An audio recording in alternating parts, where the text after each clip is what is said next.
look dead enough. Hey guys, the bonus round is back here inside Traer because we go behind the design of Black Ops 2 with Mark, Dan, and Jimmy. And now we are going to talk about zombies. Mark, let's set this up first of all, because I mean, zombies has become really a staple of Traer games here back for over the past. I guess this will be the third game with it, right? Mm-hmm.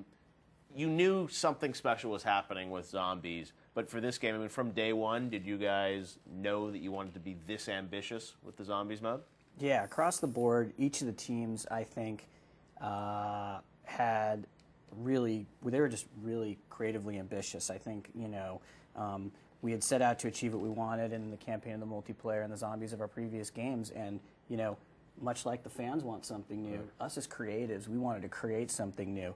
Now, the team occasionally has a lot of ideas about how expansive they want to be, and I think the zombies team is a great example of when I heard, they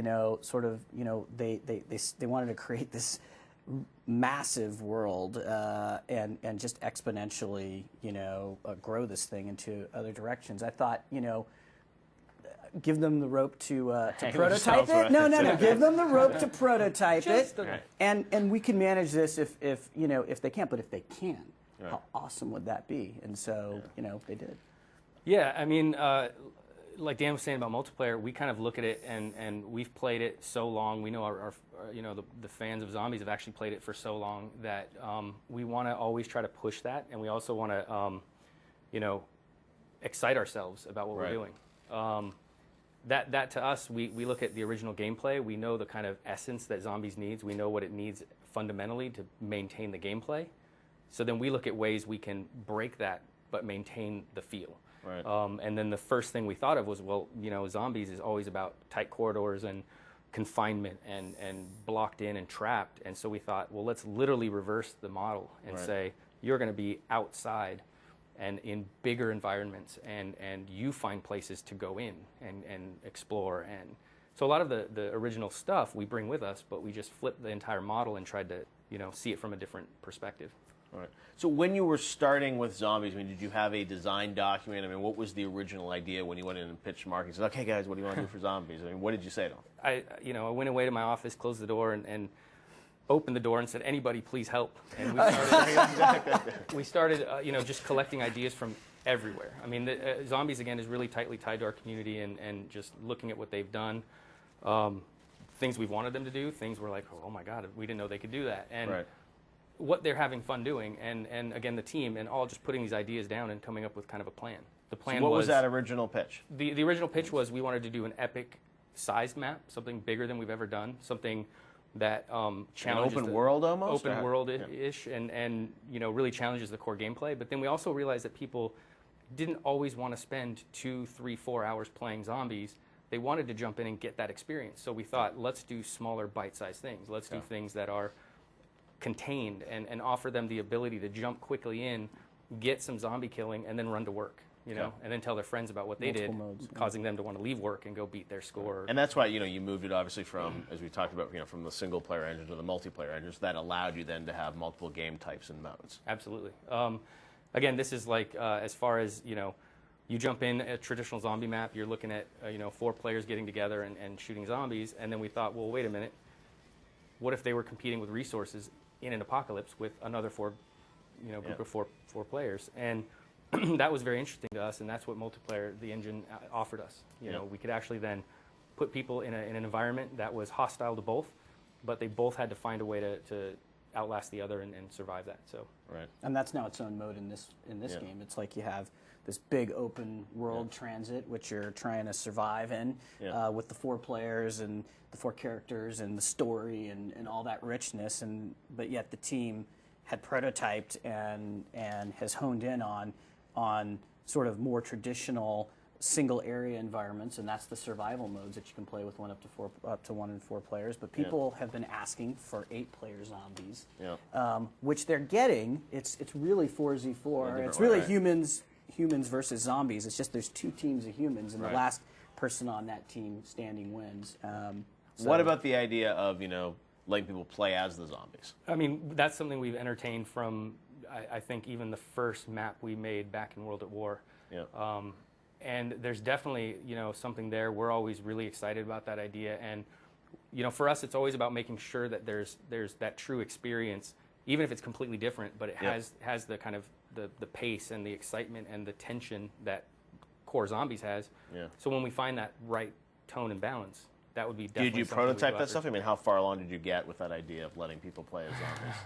Maybe we did, Jeff. Okay. Maybe we did. Can we talk about that? Let's say that we prototyped many different ways of playing zombies. Right. And, fun, challenging. Some of it is gonna potentially see the light of day, and right. Some of it is going on this disc that is actually really good and solid gameplay that we're proud of. So, I mean, that's obviously that's a radical idea, obviously, but it's like you guys seems like you entertained a lot of radical ideas across the idea of building out this map and the bus and things like that. So that open world or that that larger map was what drove that idea. Was it fiction, or why did you like to kind of create this larger idea? It comes from, again, internally the team and things we want to attempt that challenge the idea of zombies.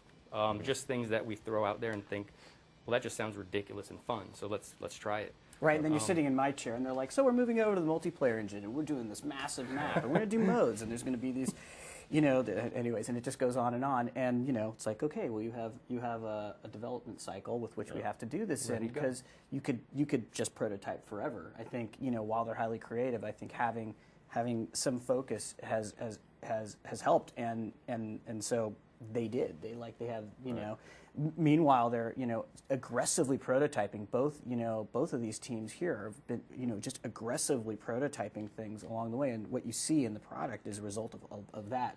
Yeah. And as I was talking to you about in campaign, a great example of that is the Strike Force levels, aggressively prototyped and changed along the way. In any kind of game like ours, like competitive multiplayer in zombies, it's a sandbox style gameplay experience, which is very different from a story campaign. Right. So I think that just by the nature of the experience that we're delivering, you have to prototype constantly. It's just, for us, it's always iteration and systems and making sure that there's good mechanics and core mechanics and then content.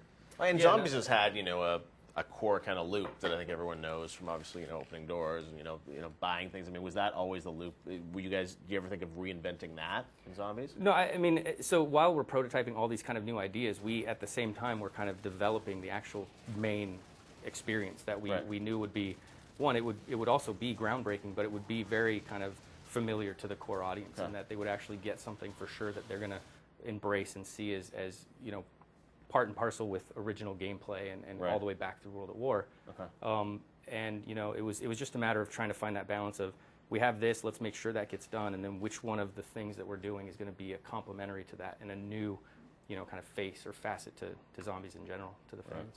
Now you guys have a fiction tied to it. You've sort of seemed to have made a deliberate decision to not really talk a lot about who these four characters are, what the world is, that type of stuff. What is driving that? Just that you want people to really experience it for the first time? Yeah, it literally is we bounce back and forth with the community. It is It is us, it is them, it is things we hear them say or think that is in the game, and then we can spin those ideas back with them. We can put ideas out and just see how they react to them, and it's really actually kind of a relationship. We never really meet face to face necessarily, but we are watching what they're doing out there and listening to how they respond to the things that we put in there. So, but you're obviously doing script the entire time. But you're obviously doing a lot of this in isolation. You can't really even talk about zombies, when you're developing it, and it comes very late in the campaign. So you're just kind of feeding off what people said about Black Ops. About Black Ops, about them kind of theorizing and projecting out where they think. Wouldn't it be cool if we could do this or that? Absolutely. Yeah, that last DLC pack with Resurrection and Moon ended with some events where people were like, so now what? Yeah. And there was a lot of theories that we have them slam their fist down on a button that actually launches rockets and destroys Earth. Yeah. And so what do we do? Where do we play? And really what we wanted to do is leave them with this really epic kind of what they feel is kind of an apex or an ending potentially. Right. And get them really wondering where this could actually go. So fictionally, does this tie into sort of Resurrection? Well, in fact, it actually is their actions that have caused the world they're going to play in. So, so there's really for us, we wanted to make sure that when they get here, they realize, oh, we did this, know. And so it's actually honoring the fact that this is about them and about them kind of feeding into the game. All right, well, thanks, guys. We'll be right back after this with more on Black Ops 2.